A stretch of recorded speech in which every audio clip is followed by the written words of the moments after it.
Sempre que eu preciso descansar a mente, eu vou nesse lugar.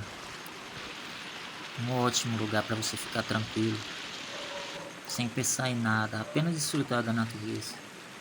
Olhar coisas que para a maioria parecem muito simples, sem valor, mas que para mim é tudo. Até porque eu sei que o nosso tempo aqui é contado.